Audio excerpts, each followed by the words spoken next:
कौटिल्य अर्थशास्त्र अधिकरण 7 प्रकरण 113 द्वैधी भाव से संबंध संधि तथा विक्रम।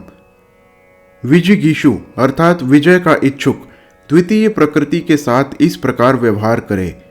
किसी एक सामंत के साथ मिलकर दूसरे सामंत पर चढ़ाई करे।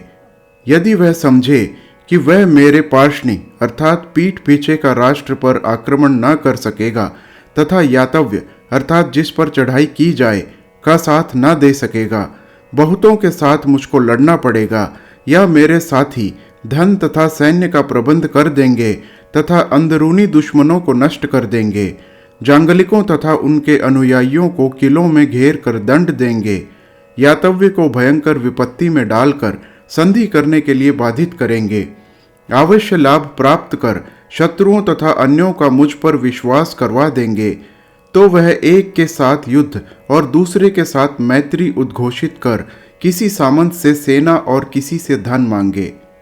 उसमें बड़ा छोटा या मध्यम यदि अपनी हैसियत के अनुसार सहायता दें तो इसको सम संधि, इसके विपरीत में विषम संधि और अधिक सहायता देने में अति संधि कहती है।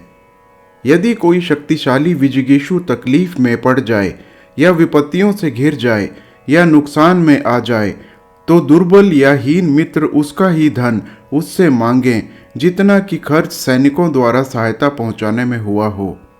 विजिगीषु यदि उनको हानि पहुंचाने में अपने आप को समर्थ समझे तो उससे युद्ध उद्घोषित कर दे, अन्यथा उसके साथ संधि कर ले। यदि कोई दूसरा अपनी शक्ति तथा प्रताप के क्षय को दूर करने के लिए विजिगीषु से मूल तथा पार्षणिक की रक्षा करने के बदले खर्च से अधिक लाभ मांगे तो वह यदि उसको हितैषी समझे तब तो संधि कर ले, अन्यथा उसके साथ लड़ाई करने के लिए तैयार हो जाए। यदि कोई दुर्बल राजा किलों तथा दोस्तों के होने से शक्ति प्राप्त कर किसी छोटे मार्ग से अपने दुश्मन पर चढ़ाई करना चाहे और इसके लिए विपत्ति तथा तकलीफ में पड़ प्रबल राजा को कम खर्च देकर अधिक सहायता मांगना चाहे, तो यदि वह उसको नीचा दिखाने में समर्थ हो तो युद्ध उद्घोषित कर दे, अन्यथा संधि कर ले। परंतु यदि कोई शक्ति संपन्न प्रबल राजा भारी काम को पहले से ही हाथ में लिए हुए किसी दूसरे राजा को पुनः भारी खर्च में फंसाना चाहे, दुष्टों को देश निकाला देना चाहे या बाहर निकाले हुओं को पुनः बुलाना चाहे, पीड़नीय या विनाशनीय समझकर हीन राजा को उनसे लड़ाना चाहे, यदि हीन राजा संधि तथा शांति का इच्छुक हो तथा कल्याण चाहता हो तो कम लाभ लेकर ही संतुष्ट हो जाए तथा उसके साथ लाभ में हिस्सा बंटा ले, अन्यथा युद्ध उद्घोषित कर दे। इसी प्रकार समान राजा के साथ संधि तथा विग्रह कर सकता है।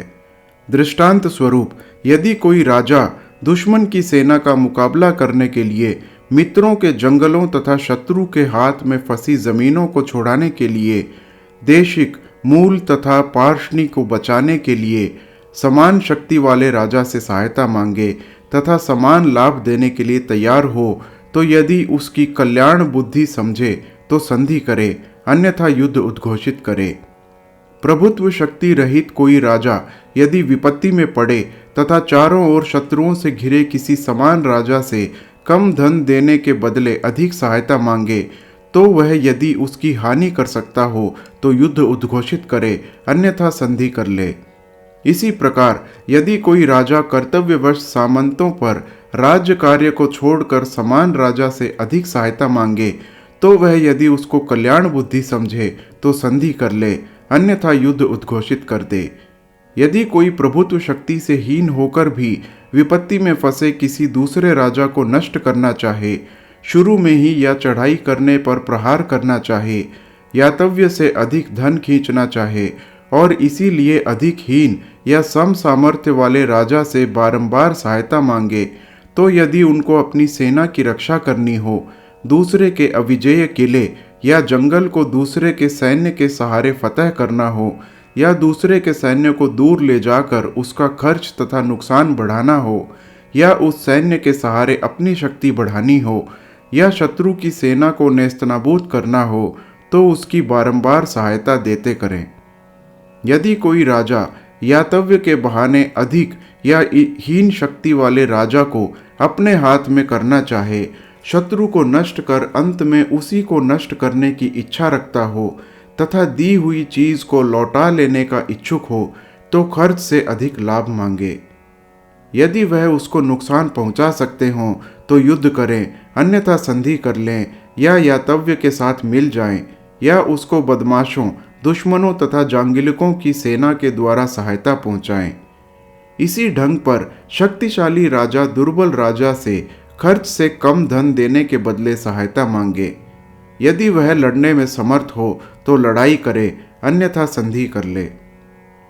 राजा को चाहिए कि अब उससे कोई दूसरा राजा सहायता मांगे तो सहायता मांगने के कारणों को गंभीर रूप से विचार कर युद्ध तथा विग्रह में से जिसको उचित समझे स्वीकार करे।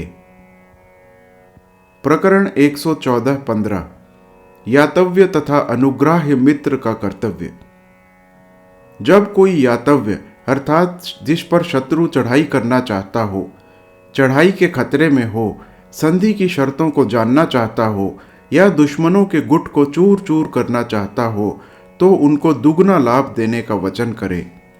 यदि वह लोग पुनः अधिक लाभ मांगें तो नुकसान, खर्च, प्रवास, विघ्न, परोपकार तथा बीमारी का बहाना बनाकर टाल दे या उनको दूसरे से लड़वा कर फाड़ दे। यदि वह किसी ऐसे राजा को नुकसान तथा खर्च से पुनः लादना चाहता हो जो कि पहले से ही एक भारी काम को अपने हाथ में ले बैठा हो, शुरू में या चढ़ाई करने पर उसको नष्ट करना चाहता हो, यातव्य के साथ मिलकर पुनः धन मांगने का इच्छुक हो, तकलीफ में पड़ा हो या संपत्ति से रहित हो या दूसरे पर विश्वास न हो, तो जो लाभ मिले उसी को ग्रहण कर ले।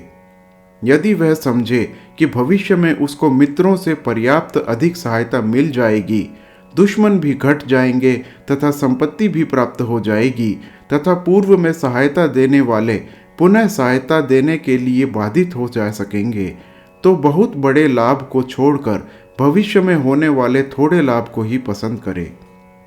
यदि वह किसी राजा को किसी दूसरे शक्तिशाली दुष्ट दुश्मन तथा फिजूल खर्च राजा के साथ लड़ाई में पड़ने से बचाना चाहे या इसी ढंग का उपकार किसी दूसरे से करवाना चाहे और बदले में उसकी दोस्ती या संबंध के सिवाय और कुछ भी ना चाहता हो, तो भविष्य में भी उससे कुछ भी लाभ ग्रहण न करे। परंतु यदि वह पुरानी संधि को तोड़ना चाहे, दूसरे की प्रभुत्व शक्ति तथा मित्रों या अमित्रों के साथ की गई संधि को तोड़ना चाहे या दूसरे के आक्रमण से डरता हो, तो अप्राप्त लाभ को अधिक कर मांगे। दूसरा भी वर्तमान तथा भविष्य को सामने रखकर उसके साथ व्यवहार करे। इसी से और बातों का अनुमान कर लेना चाहिए। विजिगीषु तथा शत्रु आदि एक साथ ही अपने मित्रों पर अनुग्रह करना चाहें तो उनमें वही उत्तम है जो कि शंक्यारंभी अर्थात हो सकने वाली बात को ही करने वाली, कल्यारंभी अर्थात प्रशंसा के खातिर काम करने वाला, स्थिर कर्मा अर्थात स्थिर काम करने वाला तथा अनुरक्त प्रकृति अर्थात जिसमें प्रकृति मंडल अनुरक्त हो। क्योंकि शंक्यारंभी वही काम करता है जो कि हो सके, कल्यारंभी काम में किसी ढंग की खराबी नहीं करता, स्थिर कर्मा काम को खत्म किए बिना बीच में दम नहीं लेता तथा अनुरक्त प्रकृति सहायता होने से थोड़ा अनुग्रह होते ही काम पूरा कर देते हैं। इनकी कृतज्ञता से बहुत लाभ होता है। जिन मित्रों में यह गुण नहीं, उनसे कुछ भी अर्थ सिद्ध नहीं होता। यदि वह दोनों एक एक पर ही अनुग्रह करना चाहें, तो जो मित्र या अल्प मित्र पर अनुग्रह करता है वह लाभ पर रहता है।